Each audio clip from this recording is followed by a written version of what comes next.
El siguiente programa es financiado con recursos del Fondo para el Desarrollo de la Televisión y los contenidos de la Autoridad Nacional de Televisión.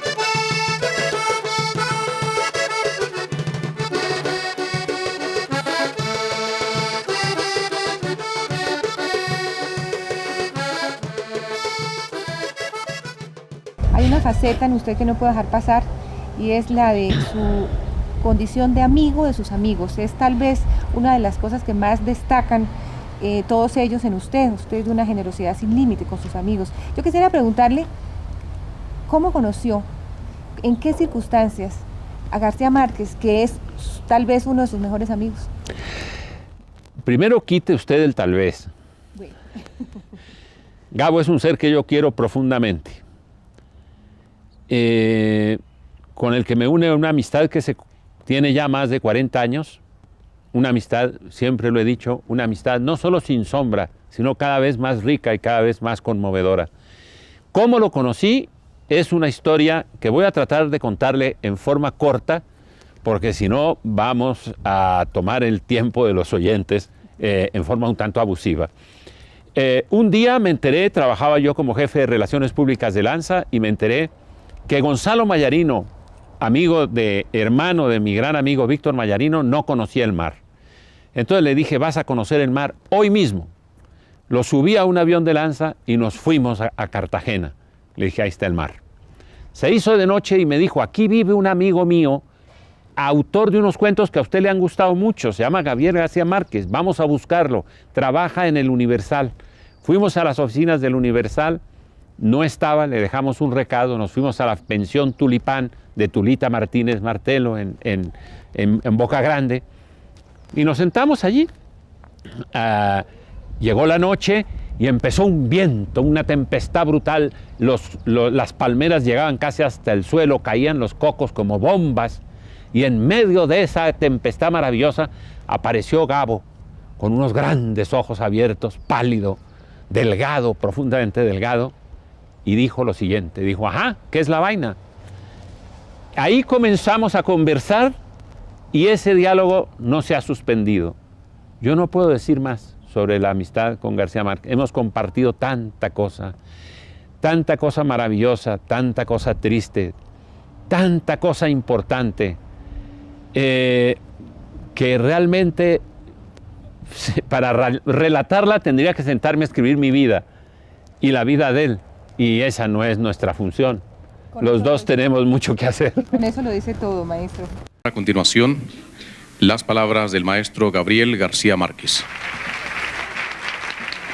Fue una revelación que me transportó de golpe a mis años de universitario en la desierta salita de música de la Biblioteca Nacional de Bogotá, donde nos refugiábamos los que no teníamos los 5 centavos para estudiar en el café. Entre los escasos clientes del atardecer, yo odiaba a uno de nariz heráldica y cejas de turco, con un cuerpo enorme y unos zapatos minúsculos como los de Buffalo Bill, que entraba sin falta a las 4 de la tarde y pedía que tocaran el concierto de violín de Mendelssohn. Tuvieron que pasar 40 años hasta aquella tarde en su casa de México para reconocer de pronto la voz estentórea, los pies de niño Dios, las temblorosas manos incapaces de pasar una aguja por el ojo de un camello.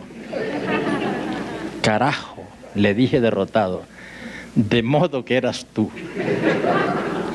Lo único que lamenté fue no poder cobrarle los resentimientos atrasados, porque ya habíamos digerido tanta música juntos que no teníamos caminos de regreso.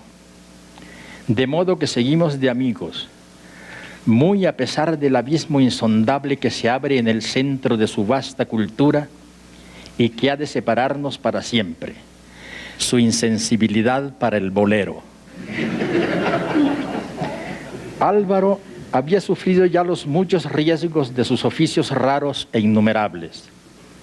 A los 18 años, siendo locutor de la Radio Nacional, un marido celoso lo esperó armado en la esquina porque creía haber detectado mensajes cifrados a su esposa en las presentaciones que Álvaro improvisaba en sus programas.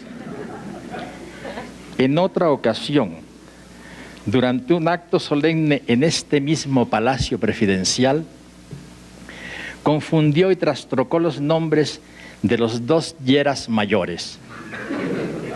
Más tarde, ya como especialista de relaciones públicas, se equivocó de película en una reunión de beneficencia y en vez de un documental de niños huérfanos, les proyectó a las buenas señoras de la sociedad una comedia pornográfica de monjas y soldados enmascarada bajo un título inocente: El cultivo del naranjo. Fue también jefe de relaciones públicas de una empresa aérea que se acabó cuando se le cayó el último avión. El tiempo de Álvaro se le iba en identificar los cadáveres para darles la noticia a los familiares de las víctimas antes que a los periódicos. Los parientes desprevenidos abrían la puerta, creyendo que la que había tocado era la felicidad, y con solo reconocer la cara caían fulminados con un grito de dolor. En otro empleo más grato, había tenido que sacar de un hotel de Barranquilla el cadáver exquisito del hombre más rico del mundo. Lo bajó en posición vertical por el ascensor de servicio en un ataúd comprado de emergencia en la funeraria de la esquina.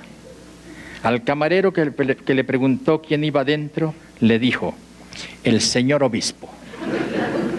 En un restaurante de México, donde hablaba a gritos, un vecino de mesa trató de agredirlo, creyendo que era en realidad el personaje de Los Intocables que Álvaro doblaba para la televisión. Durante sus 23 años de vendedor de películas enlatadas para América Latina, le dio 17 veces la vuelta al mundo sin cambiar de modo de ser. Lo que más aprecié desde siempre es su generosidad de maestro de escuela, con una vocación feroz que nunca pudo ejercer por el maldito vicio del billar.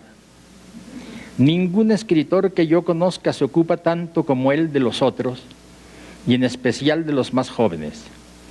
Los instiga a la poesía contra la voluntad de sus padres, los pervierte con libros secretos, los hipnotiza con su labia florida y los echa a rodar por el mundo convencidos de que es posible ser poeta sin morir en el intento. Nadie se ha beneficiado más que yo de esa escasa virtud.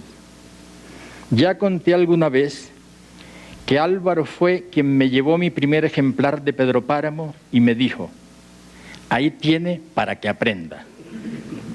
Nunca se imaginó en la que se había metido, pues con la lectura de Juan Rulfo aprendí no solo a escribir de otro modo, sino a tener siempre listo un cuento distinto para no contar el que estoy escribiendo. Me preguntan a menudo cómo es que esta amistad ha podido prosperar en estos tiempos tan ruines. La respuesta es simple. Álvaro y yo nos vemos muy poco y solo para ser amigos. Aunque hemos vivido en México más de 30 años y casi vecinos, es allí donde menos nos vemos. Cuando quiero verlo o él quiere verme, nos llamamos antes por teléfono para estar seguros de que queremos vernos. Solo una vez violé esta regla de amistad elemental y Álvaro me dio entonces una prueba máxima de la clase de amigo que es capaz de ser. Fue así. Ahogado de tequila con un amigo muy querido, toqué a las 4 de la madrugada en el apartamento donde Álvaro sobrellevaba su triste vida de soltero y a la orden. sin explicación alguna, ante su mirada todavía embobecida por el sueño, descolgamos un precioso óleo de Botero de 1,20 m por 1 metro. Repito, 1,20 m por 1 metro, un cuadro al óleo de Botero. Nos lo llevamos sin explicaciones e hicimos con él lo que nos dio la gana. Álvaro no me ha dicho nunca una palabra sobre el asalto, ni movió un dedo para saber qué fue del cuadro. Y yo he tenido que esperar hasta esta noche de sus primeros 70 años para expresarle mi remordimiento. Otro buen sustento de esta amistad es que la mayoría de las veces en que hemos estado juntos ha sido viajando. Esto nos ha permitido ocuparnos de otros y de otras cosas la mayor parte del tiempo y solo ocuparnos el uno del otro cuando en realidad valía la pena. Para mí, las horas interminables de carreteras europeas han sido la Universidad de Artes y Letras donde nunca estuve.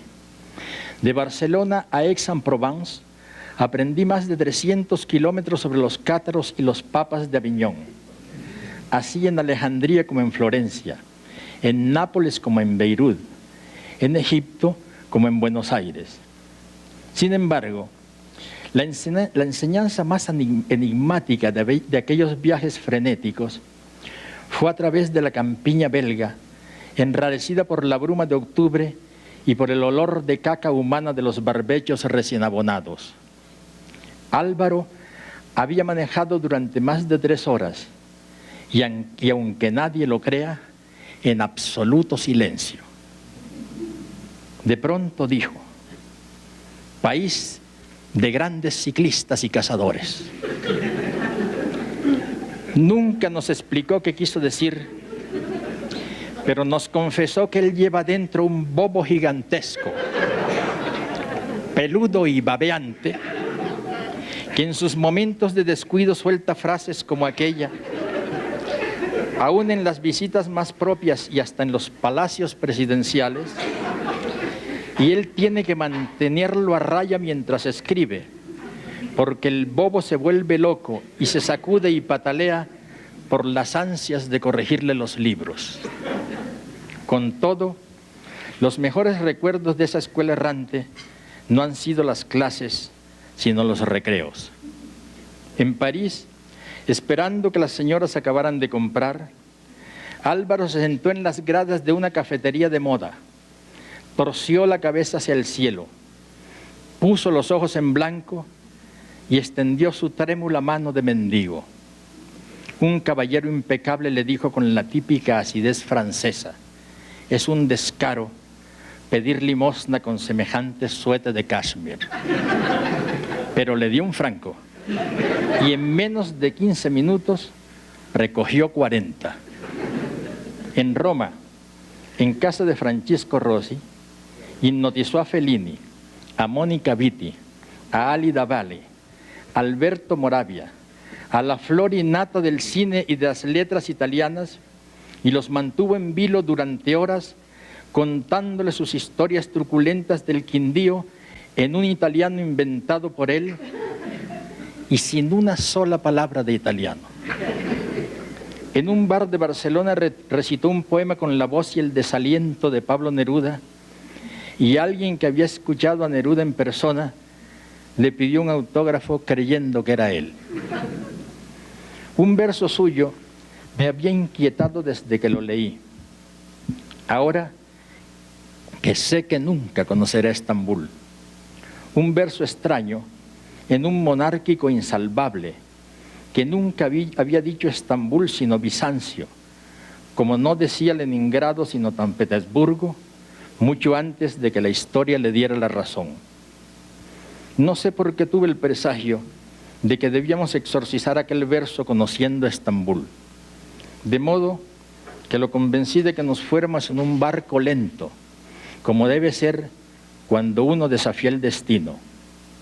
Sin embargo, no tuve instante de sosiego durante los 3 días que estuvimos allí, asustado por el poder premonitorio de la poesía.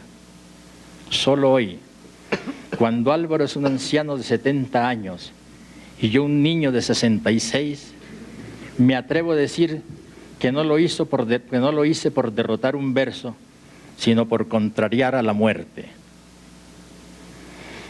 De todos modos, la única vez en que de veras me he creído a punto de morir, también estaba con Álvaro. Rodábamos a través de la Provenza luminosa, cuando un conductor demente se nos vino encima en sentido contrario. No me quedó otro recurso que dar un golpe de volante a la derecha sin tiempo para mirar a dónde íbamos a caer. Por un instante sentí la sensación fenomenal de que el volante no me obedecía en el vacío. Carmen y Mercedes, siempre en el asiento posterior, permanecieron sin aliento hasta que el automóvil se acostó como un niño en la cuneta de un viñedo primaveral. Lo único que recuerdo de aquel instante es la cara de Álvaro en el asiento de al lado, que me miraba un segundo antes de morir con un gesto de conmiseración que parecía decir: ¿pero qué carajo está haciendo este pendejo?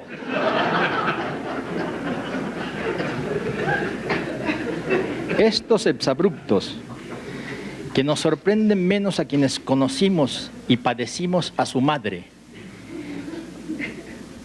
Carolina Jaramillo, una mujer hermosa y alucinada que no volvió a mirarse en un espejo desde los 20 años porque empezó a verse distinta de cómo se sentía. Siendo ya una abuela avanzada, andaba en bicicleta y vestida de cazadora, poniendo inyecciones gratis en las fincas de la sabana. En Nueva York le pedí una noche que se quedara cuidando a mi hijo de 14 meses mientras íbamos al cine.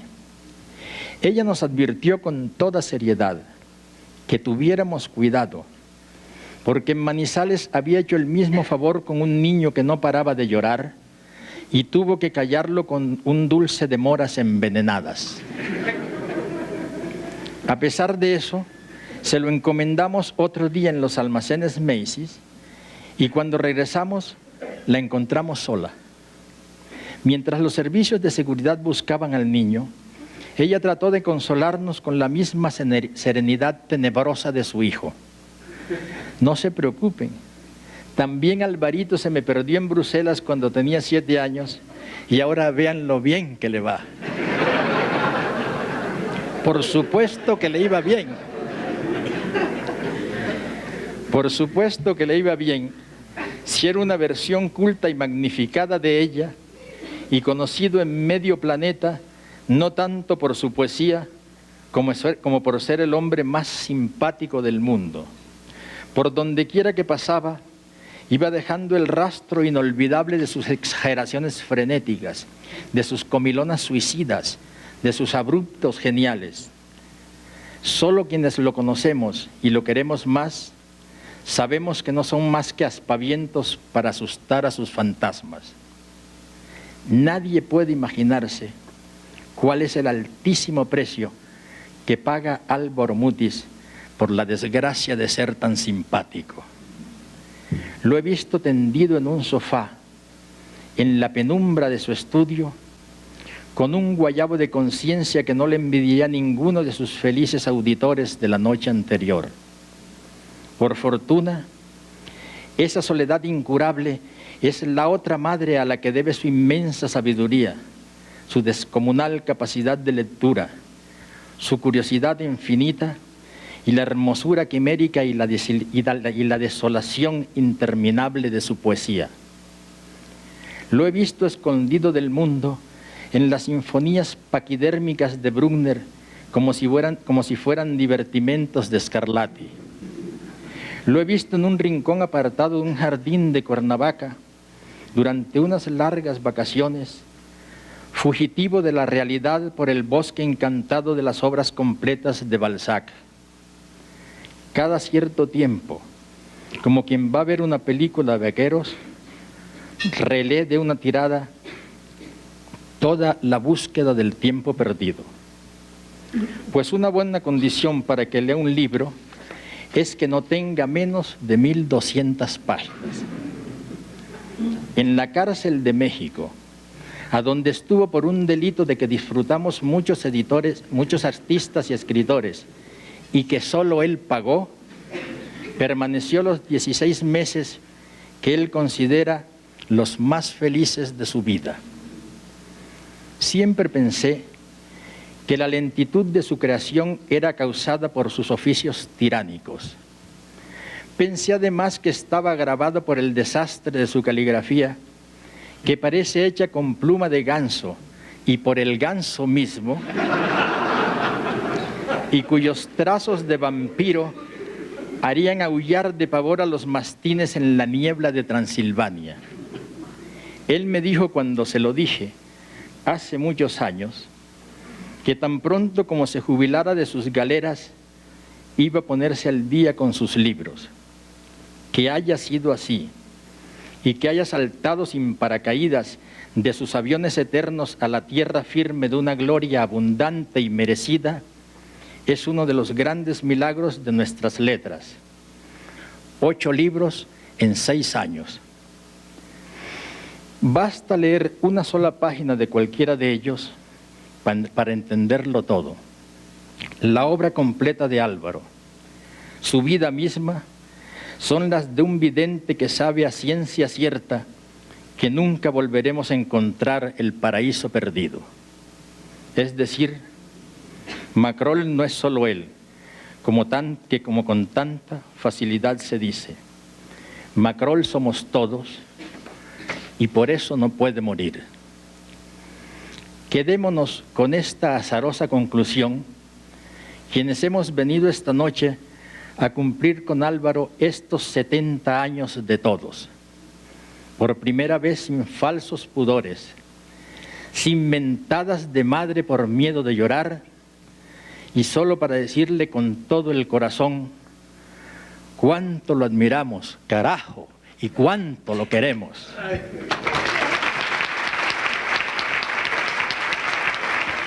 Todo lo que ha contado Gabo hoy es verdad.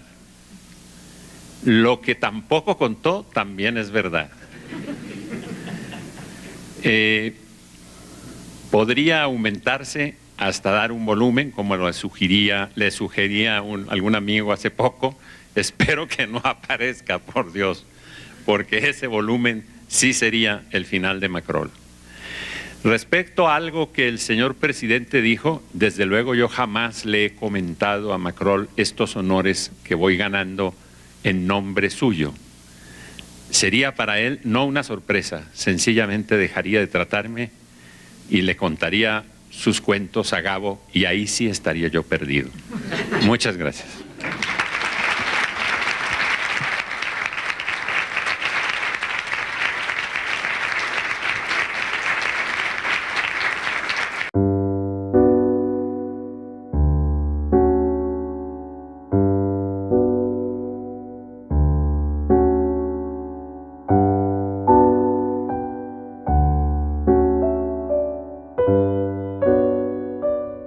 Fui a ver a varios presos del orden común a la cárcel de Lecumberri, que se llama el Palacio Negro de Lecumberri, yo creo que en los 60, no recuerdo el año, y de repente oí una voz muy poderosa, muy sonora, que me gritaba: Elena, Elena.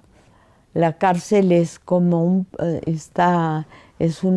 la parte interior es un redondo y luego están todas las crujías que salen de allí, es un polígono, todas las crujías salen de allí, y era Álvaro Mutis.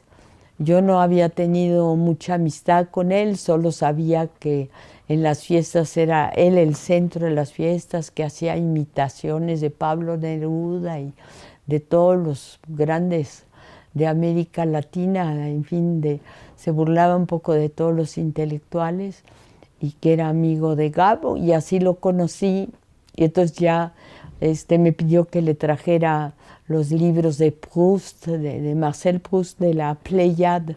Era la edición que a él le gustaba, entonces en francés se los llevé, Y a raíz de eso, pues hubo una amistad. Y luego al final de su encarcelamiento, creo que en esa época no estaba Gabo, y llegó Gabo. ¿Qué pasó ahí? Él llegó ahí. Pues me dijo una cosa chistosísima. Mutis estaba casado en esa época con Mireya y su mujer estaba embarazada, él la embarazó y Mireya lo iba a ver con el abogado. Y Mutis un día me dijo, vas a ver que cuando yo salga en libertad, ella se va a casar con el abogado. Y dicho y hecho, se casó con el abogado. Más tarde, ya cuando ha venido García Márquez aquí, le es presentado por Álvaro Mutis. Álvaro Mutis, que estaba desde antes, años antes que el Gabo, en esta ciudad, se lo descubre a Carlos ya físicamente y tuvieron una relación inmediata. Se gustaron, se cayeron bien y sobre todo se entendían porque los dos eran unos escritores latinoamericanos magníficos, los dos. Y Gabo y Fuentes fueron amigos hasta el final. Cuando el 5 de mayo de 2012, Carlos Fuentes se fue de este mundo, fue un golpe muy intenso y la familia García Márquez, García Barcha, prefirió que el Gabo no se enterara para no entristecerlo.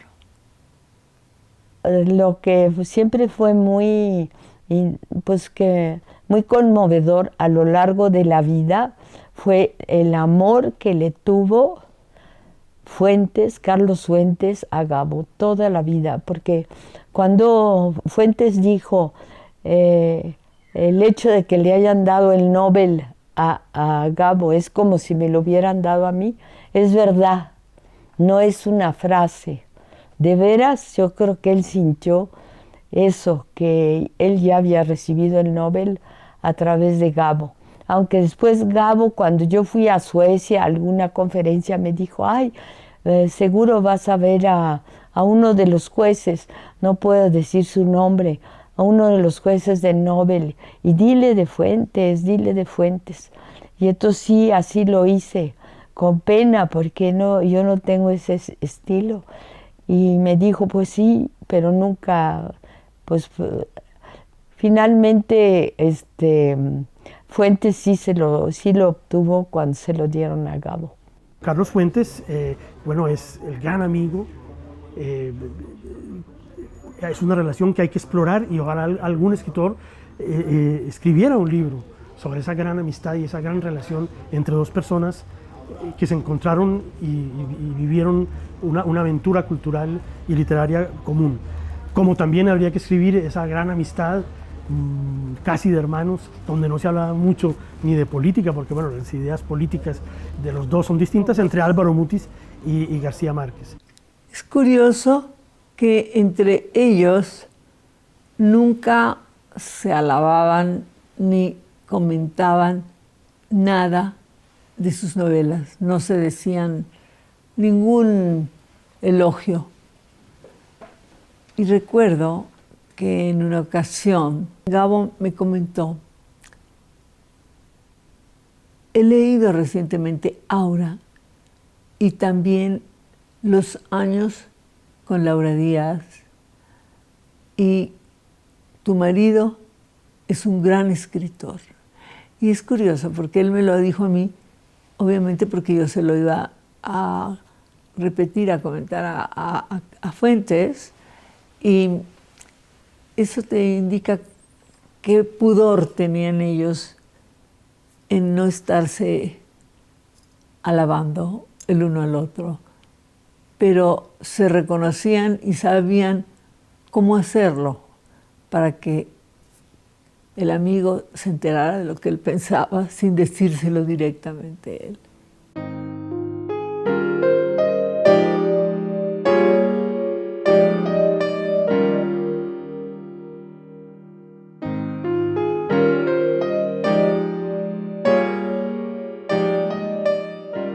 El Gabo era un hombre muy feliz.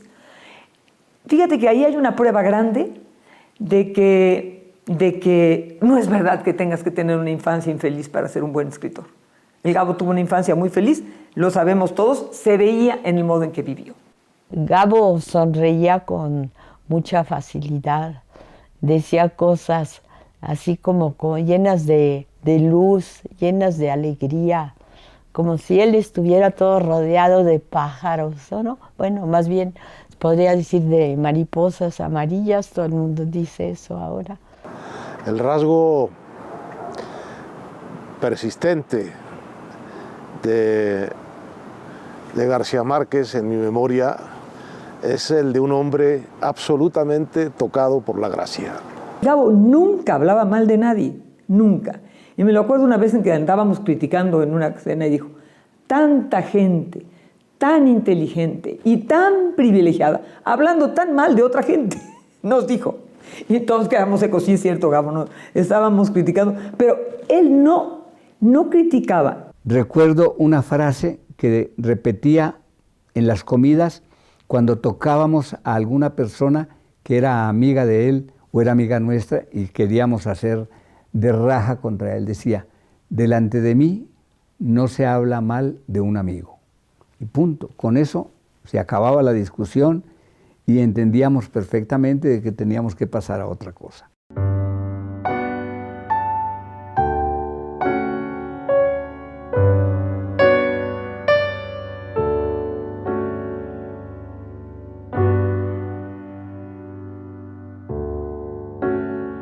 Otra cosa que a mí siempre me gustó mucho de García Márquez, que era un hombre que era como dueño de sí, era un hombre que no tenía prisa, tenía ese aplomo, esa serenidad interior del gran artesano, ¿no?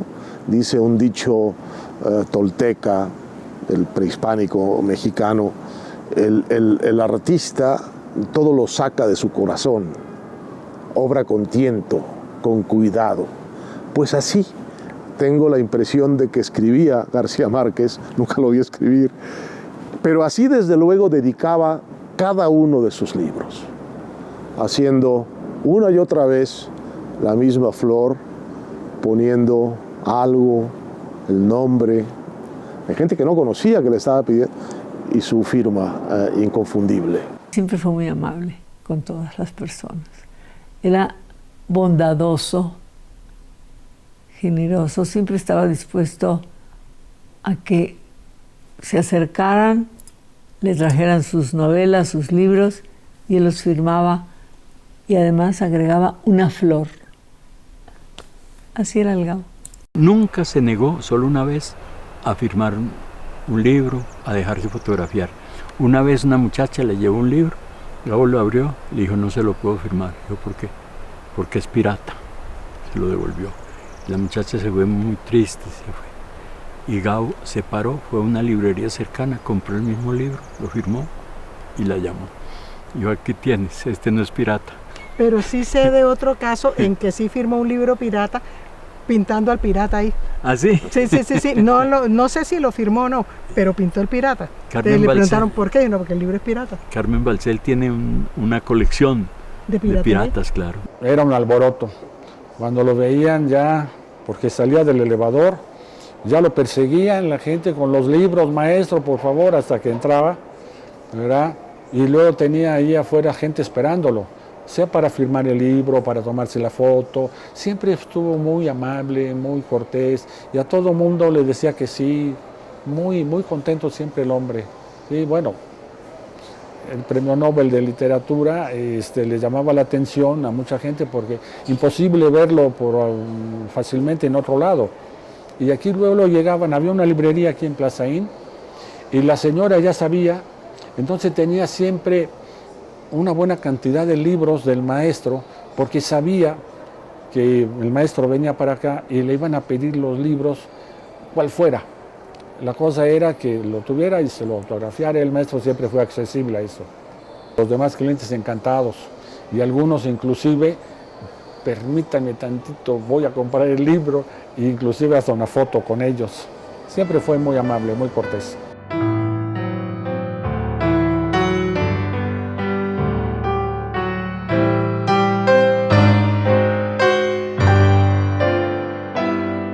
La recibida del maestro, ya llegó el maestro. Buenas tardes, maestro. Le daba yo la mano. El maestro pasaba. Por favor, tome asiento. Ya estaba el maestro. Y lo primero, ponerle el peinador.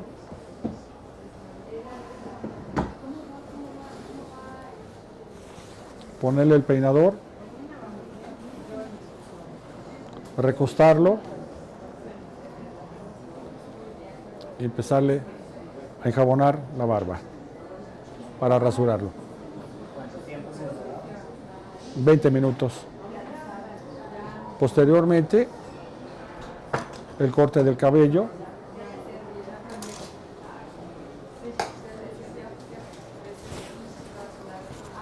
Igual con el mismo peinador.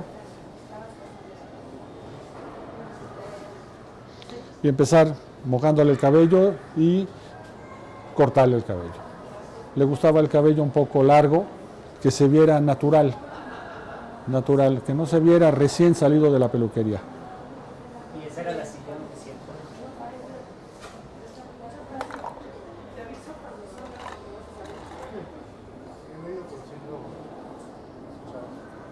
Con estos dos, con este peine y estas tijeras. Y ahorita les voy a enseñar la navaja.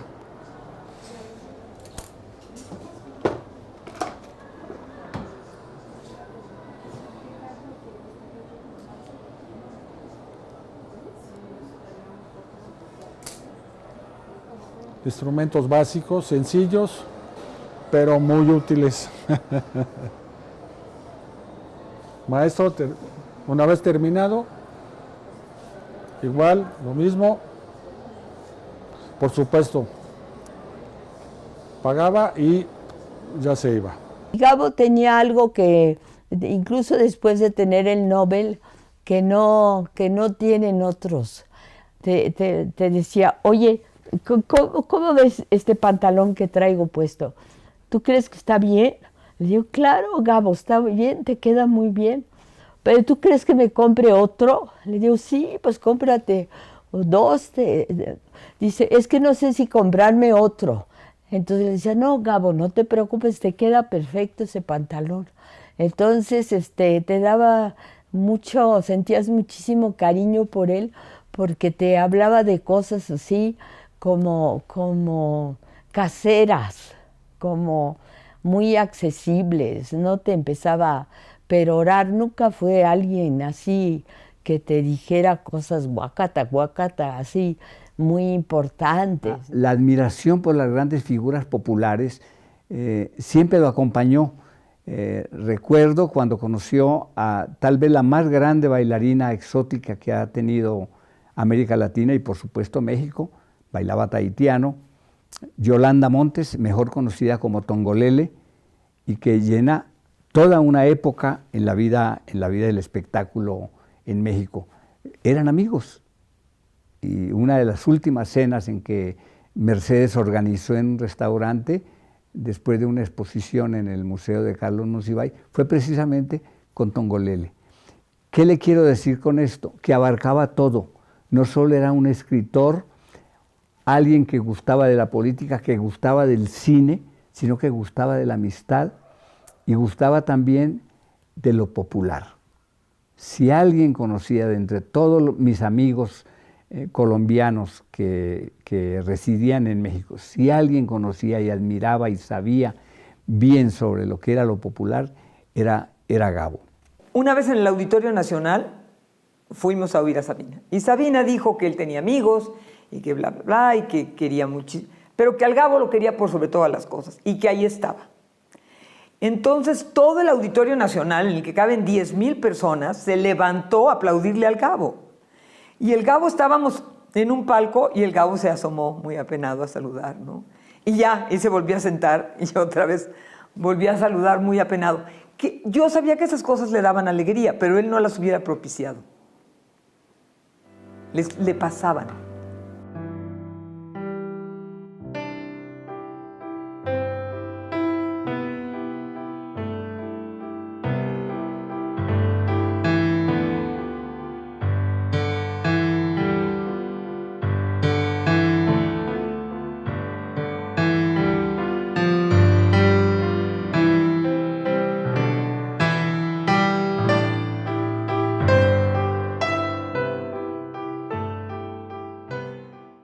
En ocasiones, en esta ocasión vino Álvaro Mutis y me comentó, porque le pregunté cómo estaba el maestro, y me dijo, lo fui a ver y la verdad, yo creo que sí se va a componer, porque lo vi que se estaba recuperando bien, y le dije, cuando lo vuelva a ver, por favor, dele un abrazo de mi parte y dígale que, que pues, todos estamos rezando a que esté muy bien de salud.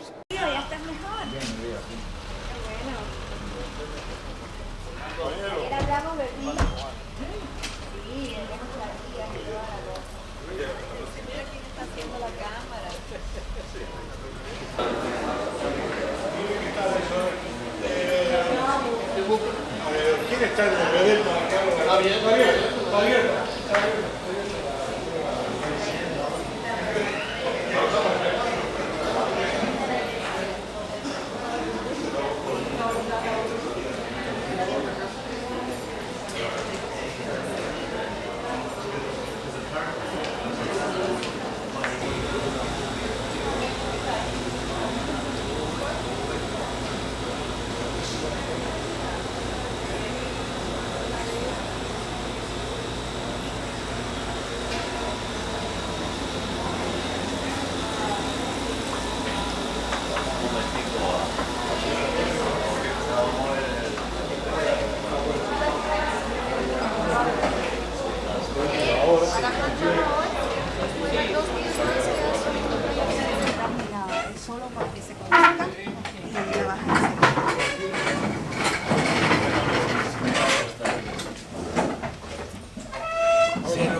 conozco.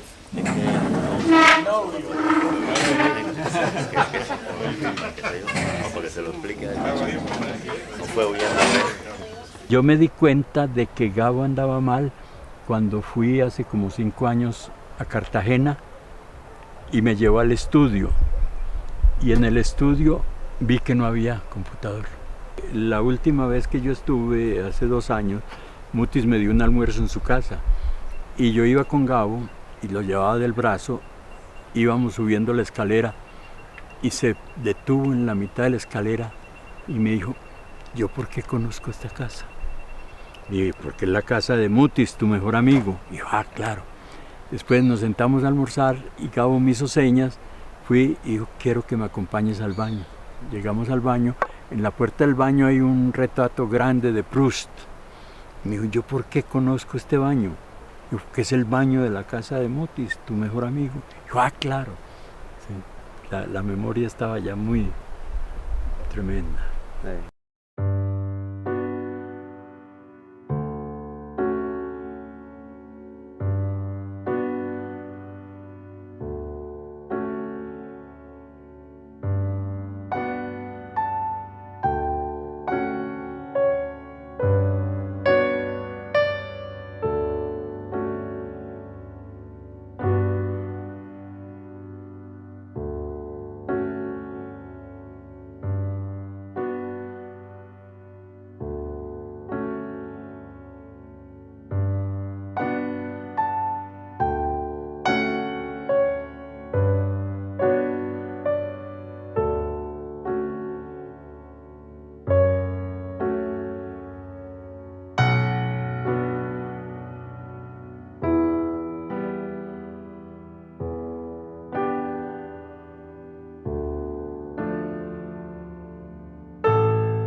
quizás nunca pudo haber imaginado que sus funerales, estos sí serían como los de Mamá Grande, realmente en todo lo alto, con la presencia del pueblo mexicano desfilando ante él.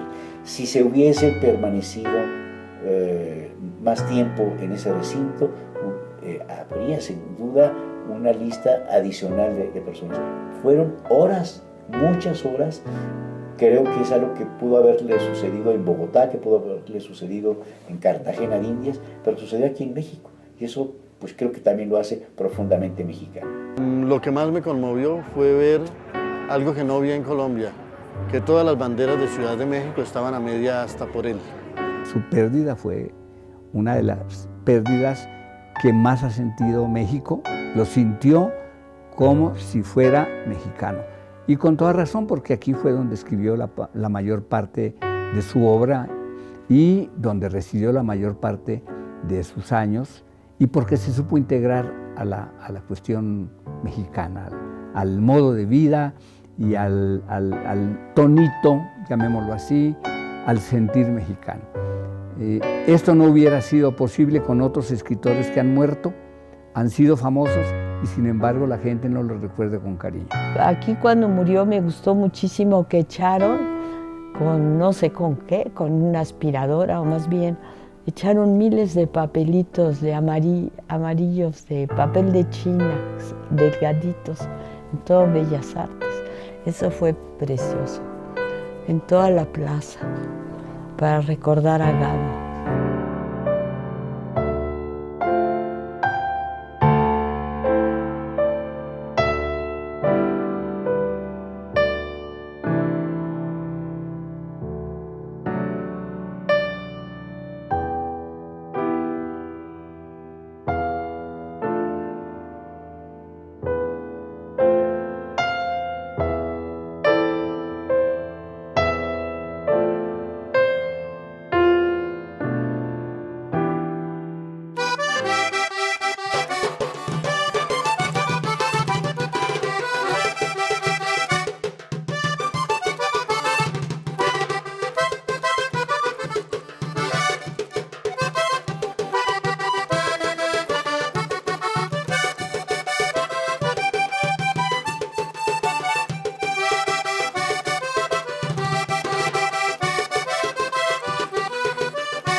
El anterior programa fue financiado con recursos del Fondo para el Desarrollo de la Televisión y los contenidos de la Autoridad Nacional de Televisión.